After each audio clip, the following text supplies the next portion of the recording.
ভারতের স্বাধীনতা আন্দোলনের ইতিহাস কি মহাত্মা গান্ধী আসার পর থেকেই শুরু হয়েছিল, নাকি তার আগেও এমন কেউ ছিলেন যিনি পুরো ভারতবর্ষকে এক সুতোয় বাঁধার স্বপ্ন দেখেছিলেন? নমস্কার বন্ধুরা, লেখাপড়া অনলাইন চ্যানেলে আপনাদের সবাইকে স্বাগত জানাই। আজ আমরা আলোচনা করব ভারতের ইতিহাসের এমন এক নক্ষত্রকে নিয়ে, যাকে ছাড়া হয়তো আজকের ভারতীয় রাজনীতির রূপরেখা অন্যরকম হতে পারত। তিনি আর কেউ নন, আমাদের সবার পরিচিত রাষ্ট্রগুরু সুরেন্দ্রনাথ বন্দ্যোপাধ্যায়। ১৮৮৫ সালে জাতীয় কংগ্রেস তৈরি হওয়ার ঠিক আগে সুরেন্দ্রনাথই ছিলেন ভারতের সবচেয়ে বড় রাজনৈতিক নেতা। কিন্তু তার এই নেতা হয়ে ওঠার গল্পটা কিন্তু খুব একটা সহজ ছিল না। আপনারা কি জানতেন, সুরেন্দ্রনাথ আইসিএস পরীক্ষায় পাশ করার পরেও ব্রিটিশরা তাকে চাকরি থেকে বের করে দিয়েছিল? আজ্ঞে হ্যাঁ, ১৮৬৯ সালে তিনি পরীক্ষা পাশ করেন, কিন্তু শুধুমাত্র ভারতীয় হওয়ার কারণে বৈষম্যের শিকার হয়ে তাকে পদচ্যুত হতে হয়। এই ব্যক্তিগত অপমানই তাকে ভারতের রাজনীতির মূল স্রোতে নিয়ে আসে।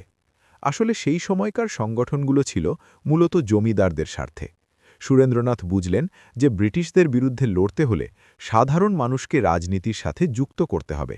আর সেই ভাবনা থেকেই ১৮৭৬ সালের ২৬শে জুলাই কলকাতার অ্যালবার্ট হলে আনন্দমোহন বসুর সহযোগিতায় তিনি তৈরি করলেন ভারত সভা বা ইন্ডিয়ান অ্যাসোসিয়েশন। বন্ধুরা খেয়াল করবেন, এটাই ছিল আধুনিক ভারতের প্রথম সার্থক রাজনৈতিক সংগঠন।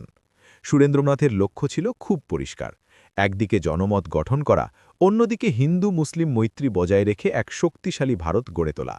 ভারত সভার হাত ধরে যে আন্দোলনগুলো শুরু হয়েছিল, তার মধ্যে সবচেয়ে গুরুত্বপূর্ণ ছিল সিভিল সার্ভিস আন্দোলন। ব্রিটিশ সরকার যখন পরীক্ষার বয়সসীমা ২১ থেকে কমিয়ে ১৯ বছর করে দিল, যাতে ভারতীয়রা সুযোগ না পায়, তখন সুরেন্দ্রনাথ সারা ভারত ঘুরে ঘুরে এই অন্যায়ের বিরুদ্ধে জনমত গড়ে তোলেন। এই ঘটনাটি প্রথমবার দেশবাসীকে শিখিয়েছিল যে একজোট হয়ে প্রতিবাদ করলে ব্রিটিশদের ভিত নাড়িয়ে দেওয়া সম্ভব। এখানেই শেষ নয়। ১৮৭৮ সালে যখন লর্ড লিটন ভার্নাকিউলার প্রেস অ্যাক্ট বা দেশীয় সংবাদপত্র দমন আইন আনলেন, তখন সুরেন্দ্রনাথ এর বিরুদ্ধে তীব্র লড়াই করেন। ভাবুন তো, স্থানীয় ভাষার সংবাদপত্রে ব্রিটিশদের সমালোচনা করলেই সংবাদপত্র বন্ধ করে দেওয়া হবে, এমন এক অন্যায় আইনের বিরুদ্ধে তিনি বুক চিতিয়ে দাঁড়িয়েছিলেন। মজার ব্যাপার হল, সেই সময় অমৃতবাজার পত্রিকা এক রাতের মধ্যে নিজেদের ভাষা বদলে ইংরেজি করে ফেলেছিল, শুধু এই আইন থেকে বাঁচতে।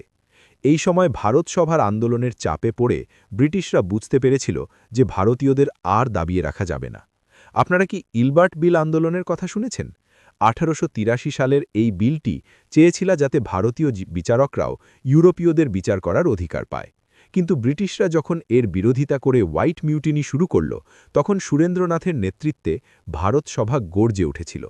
এই আন্দোলনই প্রমাণ করেছিল যে ভারতীয়দের আত্মসম্মানবোধ কতটা প্রবল। সুরেন্দ্রনাথকে কেন রাষ্ট্রগুরু বলা হয়, তা কি আপনারা কখনো ভেবে দেখেছেন? তার অন্যতম প্রধান কারণ হল তার সম্পাদিত পত্রিকা দ্য বেঙ্গলি। এই পত্রিকার মাধ্যমে তিনি আধুনিক জাতীয়তাবাদের বীজ বপন করেছিলেন।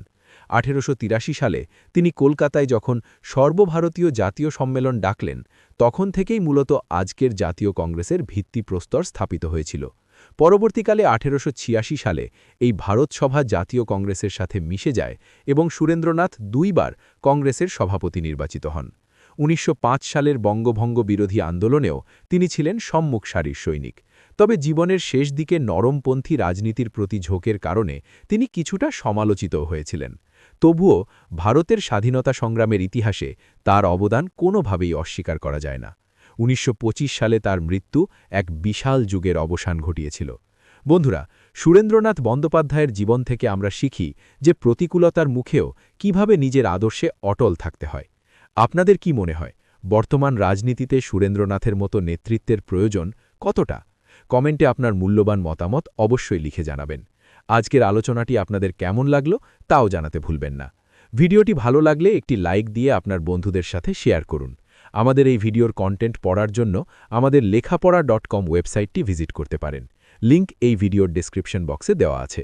দেখা হবে পরের ভিডিওতে নতুন কোনো গুরুত্বপূর্ণ বিষয় নিয়ে।